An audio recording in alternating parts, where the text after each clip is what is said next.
También hay ciertas estrategias que a nosotros nos permiten comprender el texto para luego realizar el resumen. Primero presentamos dos estrategias fundamentales, que es leer y releer cada párrafo, identificando las palabras claves, las oraciones principales y las ideas principales y secundarias.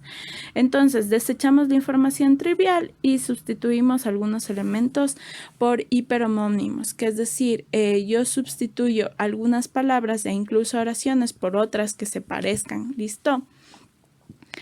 Y una vez que se tiene de todo el texto, las ideas claves y demás, nosotros necesitamos encontrar una relación entre ellas. Es por eso poner atención en las ideas o las palabras que relacionan ideas, preposiciones, conjunciones, por ejemplo.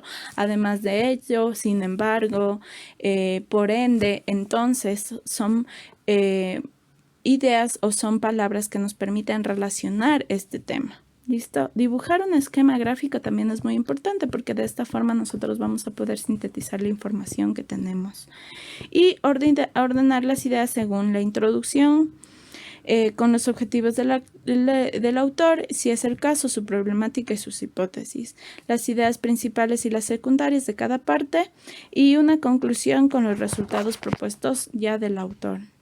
Y también hay una reelaboración de un nuevo escrito, es decir, cuando nosotros ya escribimos, podemos leerlo y volverlo, puede ser este primer borrador que nos permita identificar qué está mal y qué está bien, qué palabras no podemos utilizar y cuáles sí, ¿listo? En cuáles redundamos y en cuáles no.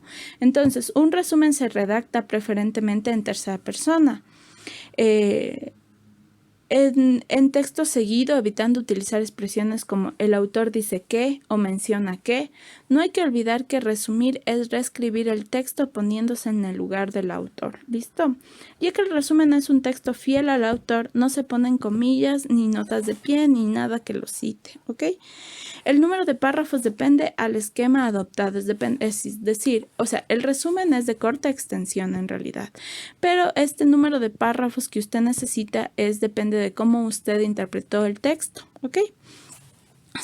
Si se trata de un resumen corto, no menos de 300 palabras y se puede utilizar un solo párrafo, aunque esto no es recomendable por regla general porque usted en un solo párrafo no puede expresar todo lo que el autor quiere decir en su texto. Si es el caso, todo subtítulo debe estar conforme con el original. Habitualmente se omiten los subtítulos en resumen con menos de 300 palabras, obviamente porque es demasiado corto y nosotros no podemos abrir nuevos párrafos en este caso. Es difícil indicar el número de párrafos o de palabras óptimos para realizar el resumen y este depende de varios factores, principalmente de la longitud o de la complejidad del texto original. Comúnmente, los resúmenes que piden las instituciones educativas varían entre 300 y 800 palabras. ¿Listo? Y el texto debe ser claro y nosotros debemos tener muy buena ortografía, por favor, para escribir un resumen, para dirigirse en una carta y también para escribir un mensaje. Así sea, para escribir un mensaje de WhatsApp, tenemos que tener buena ortografía y respetar los signos de puntuación. Ahora, vamos a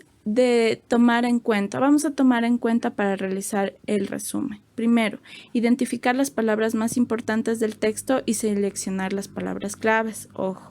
Después, usted tiene que reconocer las ideas más importantes y suprimir los elementos que solo las ilustran. Luego, debe identificar los conectores que relacionan las ideas. Realizar un esquema del texto en el que se muestre concretamente cómo se articulan las ideas entre sí y luego proceder a la primera redacción del resumen y cuenta el número de palabras. Esto es importante porque esto va a depender la extensión del resumen. Corrige el primer borrador y comprueba si es fiel a las ideas que desarrolla el texto, representa las relaciones entre las ideas, no incluye ideas suyas y procede ya a escribir luego la versión final. Y con esto vamos a acabar el video de esta clase. Por favor, usted sabe que este video sería como clase dada, ¿listo? Entonces, la clase dada debe ser evaluada.